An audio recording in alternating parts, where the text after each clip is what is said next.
bosses. Welcome to another episode of The Wealthy Boss Show. I am joined by an expert today that I know you are going to get so much value out of hearing from.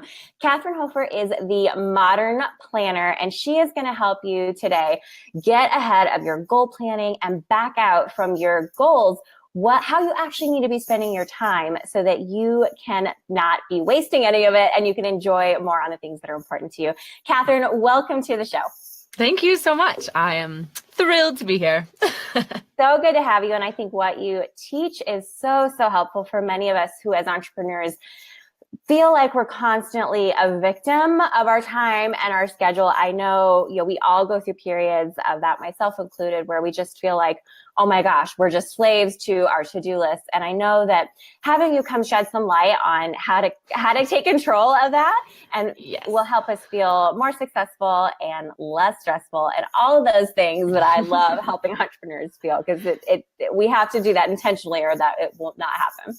Yes, I hope so. I mean, and the word that you just said, intentional, like that is what it's all about. Because it's so easy to live by default and just do what happens to us and like take everything on. And if we really want to create that space and that margin that we also desperately want, it takes a lot of hard work and huge intentionality and thinking like way farther ahead than most of us usually do. Yes. Which I think a lot of entrepreneurs have in common, but like how to get there is sometimes harder to take hold of. So I'm excited for you to share some tips with that. So from kind of like the bird's eye view, can you tell us what the Modern Planner is and how you help people? Yeah. So at Modern Planner, it's all about helping business owners, but also I work with a lot of people that have careers, stay-at-home moms.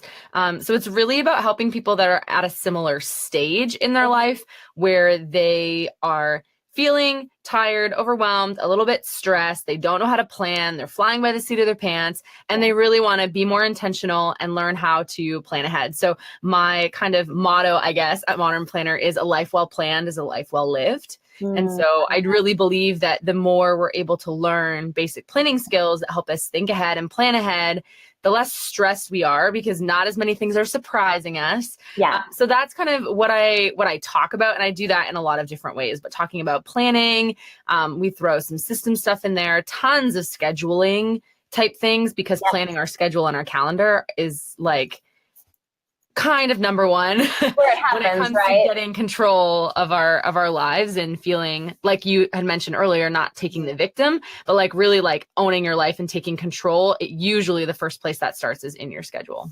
I love that. What made you decide to become an entrepreneur? How did this business get birthed?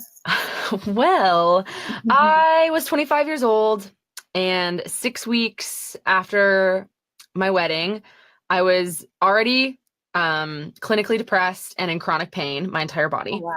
And 6 weeks after our wedding, I was in the hospital in ER with a diaphragm spasm. So my whole left side of my diaphragm, basically I had a Charlie horse in my diaphragm that lasted hours. Wow. And it was the most excruciating thing other than giving birth. Now that is the most excruciating thing. But up until that point. And so it took me 3 months before I could even like walk normally again. Like that's how much it was debilitating. And so I was 25 years old and I was just sitting at home recovering the one day. Like I was off work for like 2 weeks because I could barely move. Like it was really bad. And I'm just sitting there going like, you know what? This isn't really the life that I signed up for. Like I'm 25. I am too young to be depressed and constant pain, be having these major health issues because of the lifestyle I'm living. And so I just like drew a really hard line in the sand and said, no more. And so I made a ton of progress in my health.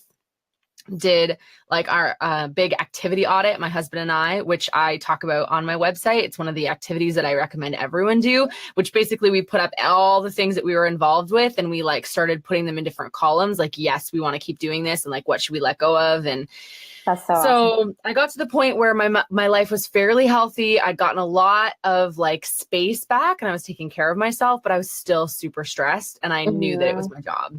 Yeah. And so I worked full time for a nonprofit, which is wonderful and rewarding. But I had 7 volunteer roles that after I quit my job, it took me 14 months to pass off. And I, having spent several years in the nonprofit world myself, I understand. Those are not jobs that you they're not cushy. It's not a clock in and out. Yeah. Right. It's a very much an all consuming. And so it was just really still affecting me. And so I decided to quit. It took, as I said, 14 months for me to pass off 7 volunteer roles that I still had after I quit my job. So I basically was working almost full time, but as a volunteer for the year after I quit. And during that process was just really like trying to take the time to think and like, what do people always ask me to do? What do I want to bring to the world? Like, and I realized after applying for a bunch of jobs and stuff, like nothing was really the right fit. And I was like, you know what, I'm going to start my own business so I can be flexible and kind of maintain this lifestyle that I've worked really hard to create. Yes. And so, yeah, so I don't get all caught up in the hustle and like doing everything. I'm growing my business a lot slower than a lot of other people. And I'm okay with that because for me, it's not about like racing to the top or racing to grow my list, or because those things typically mean a ton of extra hours and whatever. And I have very clear boundaries. And with my business, but that's why I created my business, was so that I could help others learn how to plan and live intentionally, just like the journey that I had gone through. Yeah. So I love that. That's a long answer. No, that's really important because I think it brings in, that personal component of what's important to you, but it keeps the end goal and how to get there married. We talk a lot about this on the Wealthy Boss Show because so many of us as entrepreneurs, it's kind of like the entrepreneurial paradox. We have this vision of what we want our lives to look like. And usually a lot of us are drawn to become entrepreneurs because we can set our own schedule, because we can go on as many vacations as we want during the year so that we can maybe stay home more with our kids. But the journey of getting there, sometimes we can lose that. Totally. And just do whatever it takes because we're so intent on getting it. And then the trouble is maybe, once we even start scaling our business and maybe we do get that, we're so programmed to be so crazy and frenetic. And I know it's always a balancing act, which that term in and of itself, I don't love, but as much as we, I think, can instill those processes early on, the more and more we can actually, like you said, enjoy what it is that we really set out to do in the first place. So because I mean, if you're starting this business with a vision of what you want to create, like why not live that way now? Yeah. Right. So my husband and I just decided, so we jumped into entrepreneurship 8 months apart. That's scary. Yes. So we both run our own businesses from home. And so there's that pressure of this is the only way that we're supporting ourselves and our family now that we have a daughter. Yeah. But it's like, we're okay with living with less right now. Yeah. Because we want to have time. He doesn't want to miss her entire growing up years just because he's trying to make sure that in 10 years we can travel like we want to. Sure. Yeah. So it's about figuring out like what's really the most important, and prioritizing is something that most of us, especially business owners, I think really struggle with, because we are told we have to do it all and you have to be on all the platforms. You have to be doing all the things in your business, but it's not true. You can't do all the things and you can't be everything to everyone, right? So getting really clear on our priorities is super important. And I think especially when it comes to the lifestyle that you want to live, you have to know what you want, and then you just have to be clear and create your business and adjust your business to support that. Yeah. And sometimes I think that takes like some scary choices. Like I can think, this is just a small example, but I kind of felt pressure, and I still work a day job and I do this, and I was feeling pressure to always show up in the exact same way, because for a long time, I think I'd shared with you beforehand, I was always doing my podcast episodes as weekly Facebook Lives. That's how it started. Well, first I was starting did Periscope, that, 6 months that Periscope was a thing. And then I was so used to doing these live videos, and I was like, no, but the algorithm says Facebook Live is king and I have to do live, and I have to, what if my viewers are expecting me and I'm going to be disappointed? Well, I'm still showing up every week for them, right? I'm still getting the message across. And, quite honestly, I wasn't getting enough. Like I looked at the numbers, and the difference between me getting, live views versus if I shared a native video 6 weeks after I recorded it, it was not making that big of a difference in my business to be stressing about having to give up every Tuesday night instead of being more flexible. But even for that, sometimes those are scary decisions to just be like, oh my gosh, I should do X, Y, Z. But oh my gosh, once we make those decisions, it's such a relief, right? Yeah. And I'm not saying that any of that's easy. Like, Wow. I don't think setting boundaries and like creating a more clear like work and personal hours, or like deciding your priorities and readjusting how you line up your business, like none of those are easy decisions to Yeah. make. However, if we want to live really intentionally and start living out the vision that we have, like what you mentioned with our business, then that's essential, Yes. right? And I'm Like, glad you said that because I think sometimes, like I'm all about self-care for entrepreneurs, but sometimes I think that gets immediately interpreted. Like the things we associate with self-care are, oh, just work less. And sometimes before you can go work less, you actually have to work more intelligently to create systems that allow you to get the right things done, or maybe, you know, the same things done in less time, more efficiently. So can you share some of the systems that you use and that you teach to help people not waste the time that they do have? Well, I mean, I'm all for documenting systems and like using workflows. So, I mean, I love Trello. I think you Yep. mentioned before the call that that's I what use you it all use. the My time. Yeah. entire life and business is in Trello. Like I have default packing lists that live in cards on my vacation board. You know, like Yeah, exactly. I'm a bit over the top. I'm right there. So yeah. And so having something where everything lives, like as entrepreneurs, a lot of times we want to separate and, oh, I have my business and then I have my life. Well, no, you are only one person. I don't see two of you walking around. So I think it's really important that like we view ourselves as like anything that we can do to support our personal life supports our business. I am And so anything glad that we you do to said support our business supports our personal life. So the that. more so this is why I don't limit what I do and who I help to entrepreneurs, because everyone has a personal life and needs help figuring out like how to stay on track or like how to make goals happen. And so I think that having a place where all of your stuff lives is really important, and that it's organized well. Yeah. And then I think like different tools that I use would be like having a weekly review. I think is really, really key and important. Like a lot of us are like, oh, well, I want to make these goals and this is what I want to make happen this year. But then we don't have a system for checking in with ourselves and finding out if we're actually making progress in those areas. Yeah. So well then how are you supposed to know, or how are you supposed to like actually make progress if you're never checking in, right? So like one of the sections for me is I go through and I list out what my vision statements are for the year. And I said, did I live this out this week? A simple yes or no answer. I don't allow myself to justify it. I don't allow myself to defend. It's like, did I do this? Yes. Did I not? No. Okay. And there's no judgment. There's no guilt, because we all have days and we all have weeks. And we all have lives, and life does not go as planned. As much as I share about a life well planned, it doesn't happen, right? Things happen and life happens. So those are, I think, a few of the things that are really key. Like those are more of like the tools and the back end stuff to help us like stay on track. But I think the most important thing before we even go into that is like a lot of people talk about time management. So can we just be clear? You cannot manage time. Like it's just not possible. Right. And so that's one of the things that I think as entrepreneurs, especially, we get, oh, what are all the latest like productivity apps and hacks and like things I can do to like manage my time better? You can't manage your time.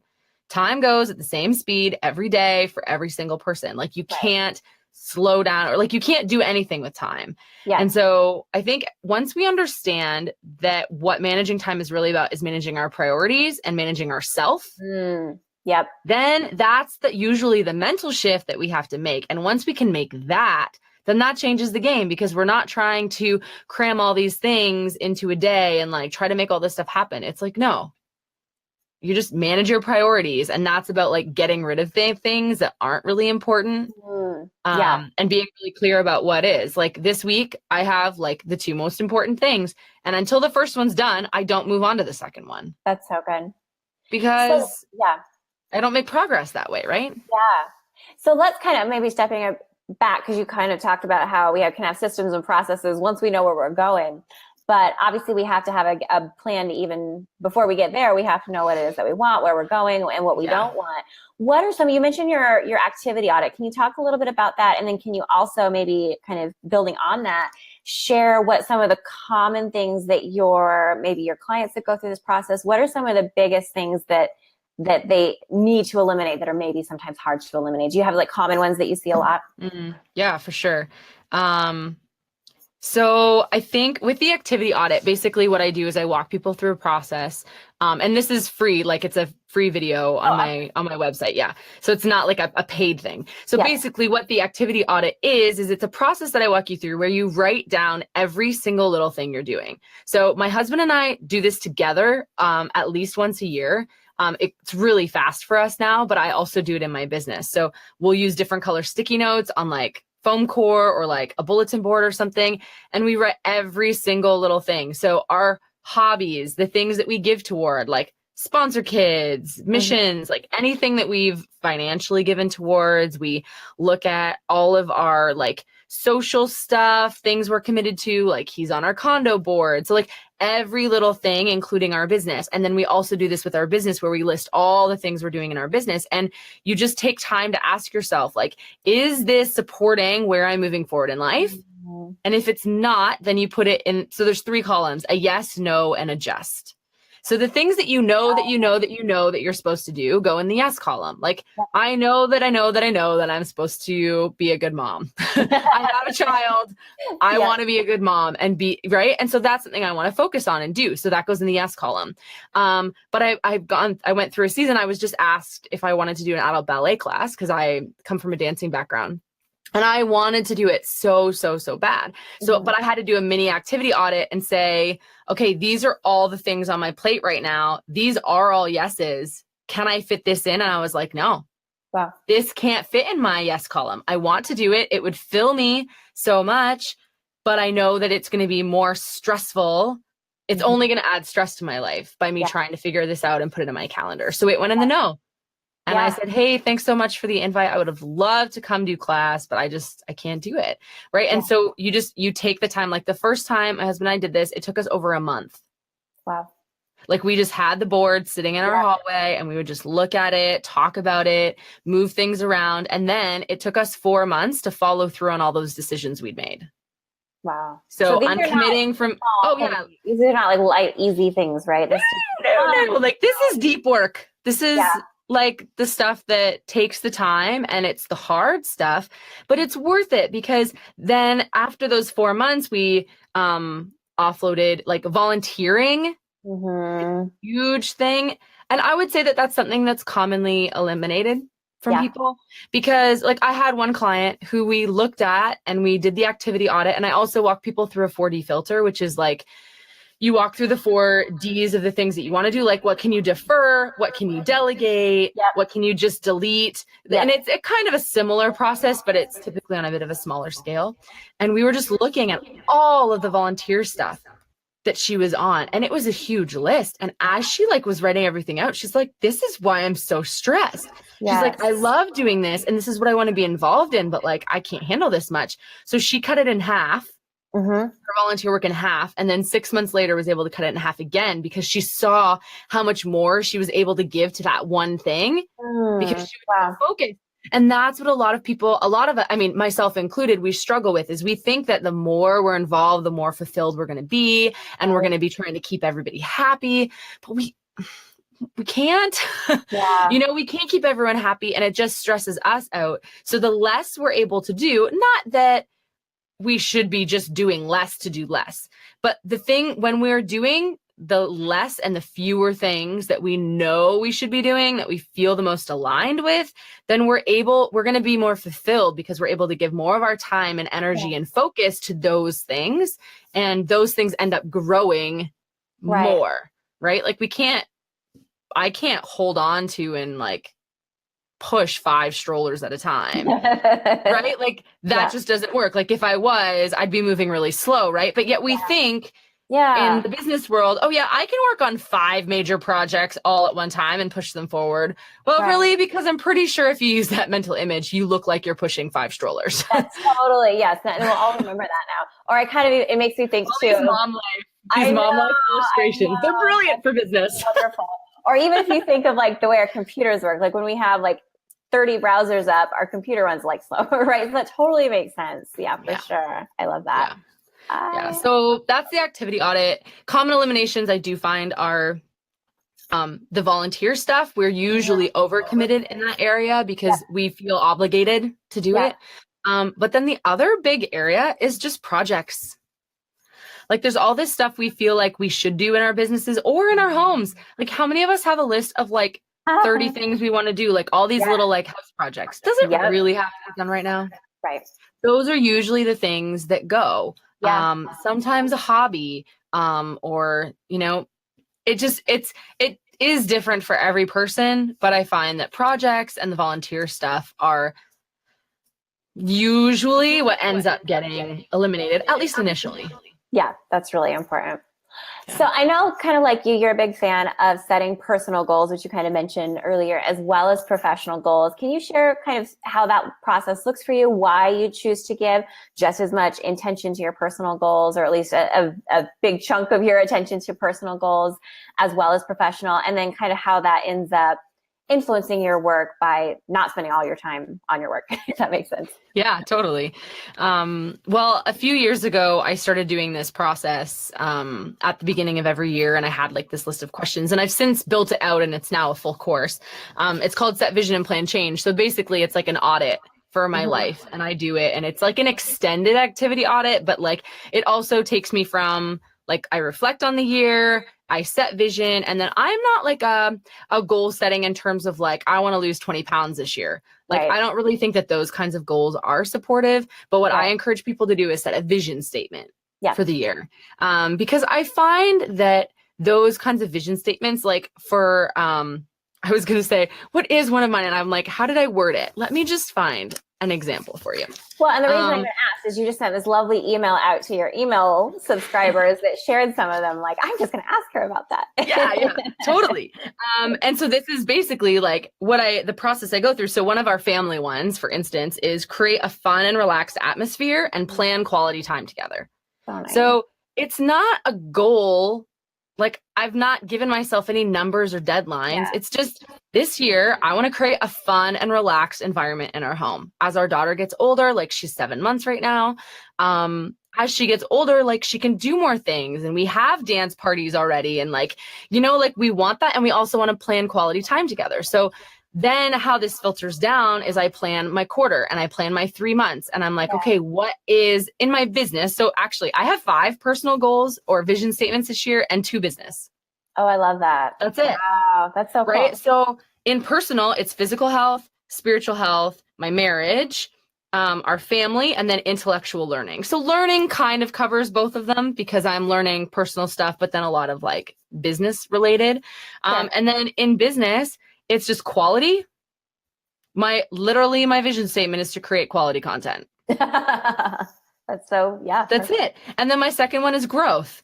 So not necessarily just growing my community, but growing me. Like, am I growing? Am I getting out of my comfort zone? Am I doing things that are stretching me, right? Like I dropped my Facebook group and I'm just on Instagram now. That was a big deal, a big decision for me to make in January, but it's about quality. Yeah. So quality and growth. It's like, if it doesn't line up with either of those, I'm not doing it this year. Right. And so I start with that. And then I believe in planning every quarter at a time. So just looking at 3 months. And I host planning parties. Like that's part of what I do for my community. And then we plan every month at a time. And I usually plan my personal month before my business month. Sometimes I sit down and do it together, but usually it's the personal side first. That is awesome. I think that is going to speak volumes to Wealthy Boss listeners, because I don't think that's where most of us default. Yeah. But I think a lot of us would like to. Well, because this is what happens, right?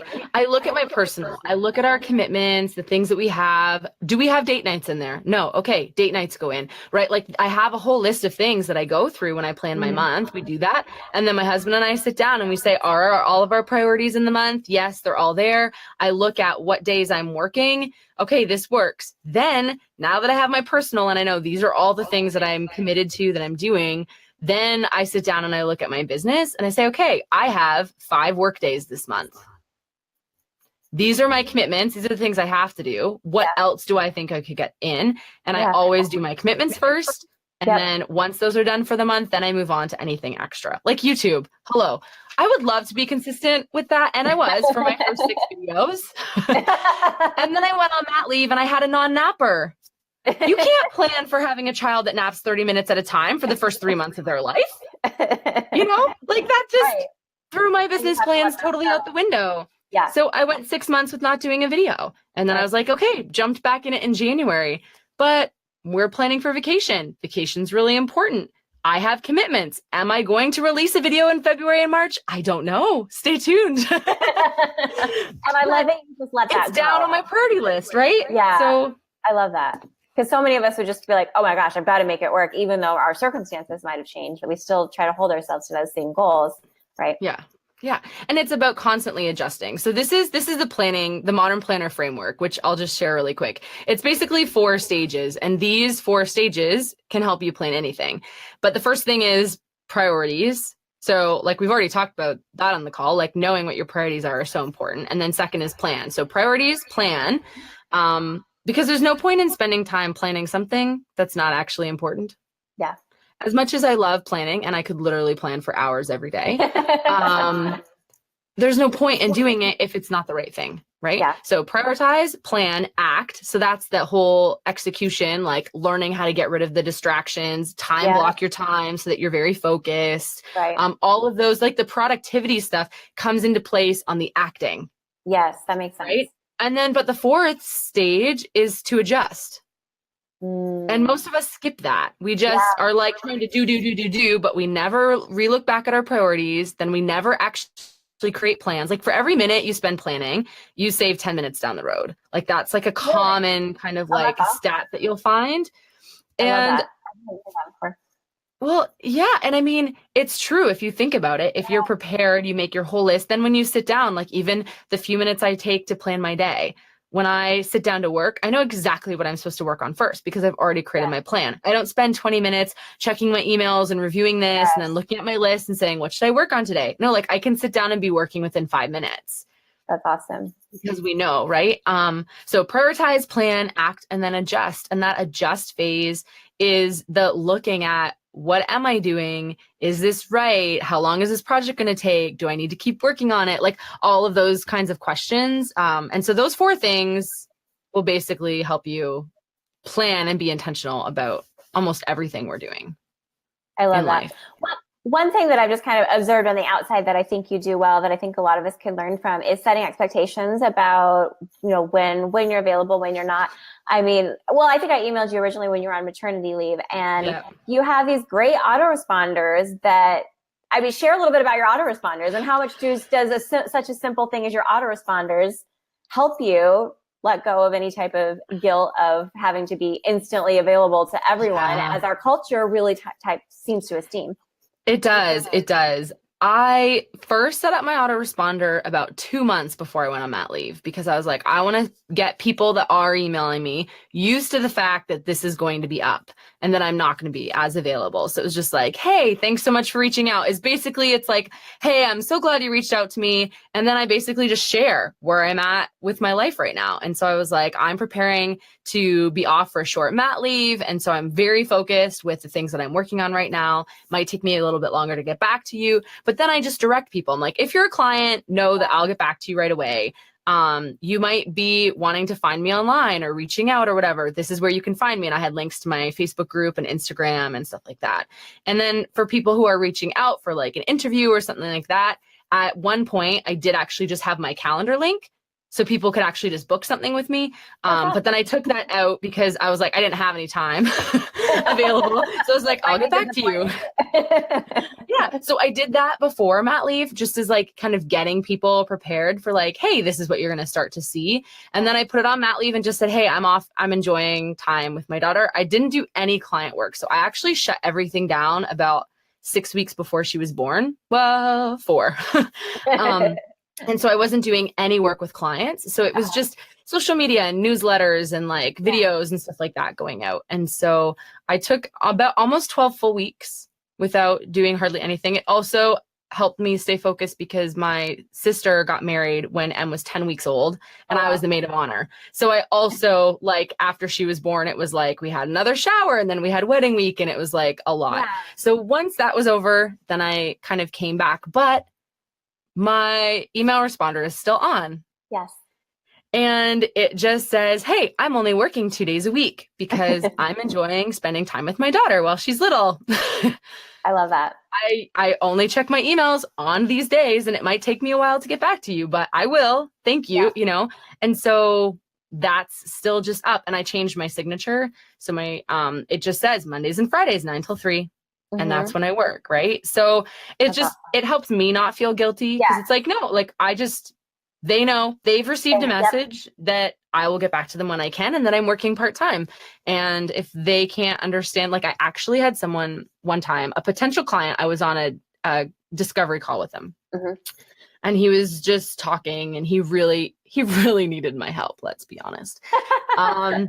But the one thing he said to me is, he's like, I also think you should take the hours off of your signature, because people might be turned off by seeing like just when you're working. And I said, actually, you know what? If they're turned off by the fact that that's as many hours as I work, then they're not the right fit for me. Yeah. I don't want them as a client. Right. Because that's the type of thing you're going to be teaching them, is how to set those boundaries and enjoy the life. If they're offended by me having boundaries, they're never going to set up boundaries. So I'm just wasting my breath, right? Do you think that he ever signed on as a client? No. Right? Because he doesn't see the value of, I don't even see why this is important. Right. And so that's sometimes what we go through. And so I wouldn't recommend that you like do all of this at one time. Don't do the activity audit and set up an email thing and an auto reply and do all, you have to slowly ease yourself into setting that space. But I think it's really important. I love that. Yeah. So I always love wrapping up interviews by asking what some of your personal self-care routines are, so that you can replenish your energy as a busy entrepreneur and mom. So what are some of the self-care routines, whether they're mental health, physical health, just things that you love to do personally? What are some of the things that help keep you going? Well, I started the 5-minute journal. Oh yeah, we did talk about that this year. So that is, I think on over Instagram, right? Yes. So that's a new thing for me. I used to write and journal all the time. I was really good at it, but the last few years had just gotten out. And then of course, the first few months of baby, you're not writing anything down. Right. Or you're writing down the things that you need to survive. And so I really wanted to get more just better at being grateful and practicing that. But I'm a rule follower. So I do a lot better with here's a page, fill it out, rather than free journaling. Yeah. It just doesn't support me as well. So I'm doing that. I am doing my best to do Mutu every day. I don't know if it's called Mutu system. I don't know what that is. It's a post-giving birth program for women. Okay. To help us gain control of our pelvic floor and feel confident and work on our core. So doing that, and then stretching and Pilates. So if I'll do the one, and if I have time for both back to back, I'll do that. And it looks a little bit different, but I still have not done any huge workouts since she was born. For me, just the stretching and moving my body and doing some basic Pilates stuff. I love that. So and I drink a ton of water. So those are the things that I try to do every day. And then every week I try to spend some time alone. So important. I'm an introvert. I am too. It depends on what that looks like. Better. Yeah. If I have that unscheduled alone time to be with my thoughts, I do so much better. Yeah. So, that looks different. Maybe sometimes it's Joseph's on the weekend. I'm like, hey, do you want to watch Emma? I'm going to go get groceries by myself. Right? That could be what it is. Yeah. Or it just could be one night and we've decided we're going to read, and me sitting in a chair, even though he's in the room, but I'm reading. So I'm in my own space. That could be alone time. Yeah. So alone time and reading with a cup of tea. That just about does it for me. I love it. Well, where can wealthy bosses go to learn more of your wisdom and get more involved with all the good stuff that you teach? Yeah, well, I am on Instagram. That is where I am the most. So my Instagram handle is @modern_planner. And then my website is modernplanner.com. And so there's lots of great stuff going on there. Lots of always planning parties or trainings and stuff coming up. So. And when is your next planning party? My next planning party is Thursday, March 15th. Perfect. So that'll be about 2 weeks or so, 2.5 weeks maybe after this episode is released. So definitely go check her out on Instagram and or her website if you want to learn more about getting involved in her next planning party. Kathryn, I feel so inspired by this. I just already feel calmer. I would think I shared with you before this interview, I was not having a particularly calm season in life, and I just already feel calmer talking to you. So I know if I do that, other wealthy bosses are really going to as well. So thank you so much for sharing your wisdom with us. Yes, you're welcome. Thank you.